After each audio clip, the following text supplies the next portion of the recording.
বিসমিল্লাহির রহমানির রহিম।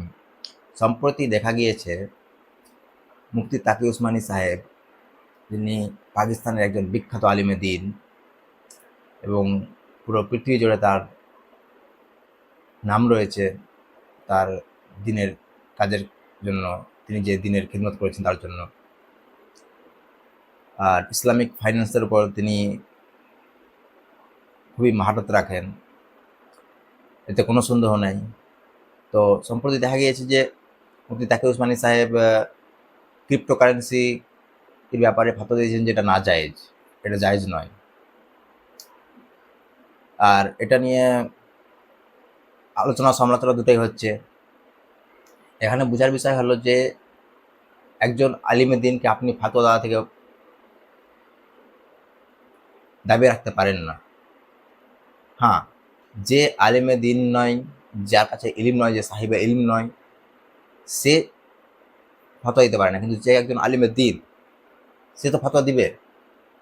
হতে পারে আপনি তার ফতোয়ার সঙ্গে একমত হবেন অথবা একমত হবেন না, সেটা আলাদা কথা। এখন মুফতি তাকি উসমানী সাহেব ক্রিপ্টোকারেন্সির ব্যাপারে ফতোয়া দিয়েছেন যে এটা না জায়েজ, কিন্তু এটাতে খুবই পারেশান হওয়ারও কোনো ব্যাপার নেই। কারণ বড় বড় ইসলামিক ইনস্টিটিউট রয়েছে, ইদারা রয়েছে বড় বড় ইসলামিক, যারা ক্রিপ্টোকারেন্সিকে, যাদের মত এরকম রয়েছে যে ক্রিপ্টোকারেন্সির জায়েজ হওয়ার দিকে যাদের ঝুঁকাওটা বেশি রয়েছে, কিন্তু তারা ক্লিয়ার কাট এটাকে জায়েজ বলে না। কারণ ক্রিপ্টোকারেন্সির যে মাহেরিন, ক্রিপ্টোকারেন্সির যারা এক্সপার্ট, তাদের মধ্যেও অনেক দ্বিধাদ্বন্দ্ব রয়েছে এটার ব্যাপারে। মানে তারা যেভাবে ডিফাইন করে জিনিসটাকে, সেই অনুযায়ী ফতোয়া লাগানো হয়। তো যাই হোক, বোঝার বিষয় হলো যে মুফতি তাকি উসমানী সাহেব একজন যোগ্য আলিমে দ্বীন, তিনি ফতোয়া দিয়েছেন, তার ফতোয়া আপনি ফলো করতে পারেন, তার সঙ্গে ডিসঅ্যাগ্রিও করতে পারেন, সেটা আলাদা কথা। কিন্তু এটা নিয়ে তাকে তানকিদ করার কোনো প্রয়োজন নেই। আর বড় বড় ইদারা রয়েছে যারা এটা না জায়েজ হওয়ার ফতোয়া দেয় না ক্রিপ্টোকারেন্সি, বরং তাদের ফতোয়া এরকমই রয়েছে যে জায়েজ হওয়ার দিকে তাদের মত রয়েছে।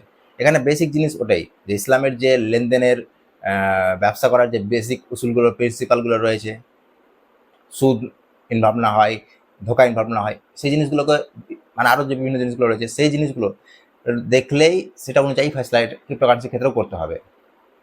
আর যে কান্ট্রিতে, যে সরকার ক্রিপ্টোকারেন্সিকে তাদের দেশে লিগ্যাল বৈধ করে দিয়েছে, ঘোষণা করে দিয়েছে, সেখানে তো এটা নিয়ে কোনো সমস্যা নেই, সেখানে তো এটা নির্দ্বিধায় করা যেতে পারে। সেখানে সেখানে বেশিরভাগ আলেম সেখানে জায়েজ হওয়ারই ফতোয়া দিবে এটা। যাই হোক, তো যেটা আমি বোঝাতে চাইলাম যে মুফতি তাকি উসমানী সাহেব যে ফতোয়াটা দিয়েছেন, সেটা নিয়ে আলোচনা সমালোচনা করার এত কোনো প্রয়োজন নাই। তার দলিল আপনি দেখে নেন, ঠিক আছে?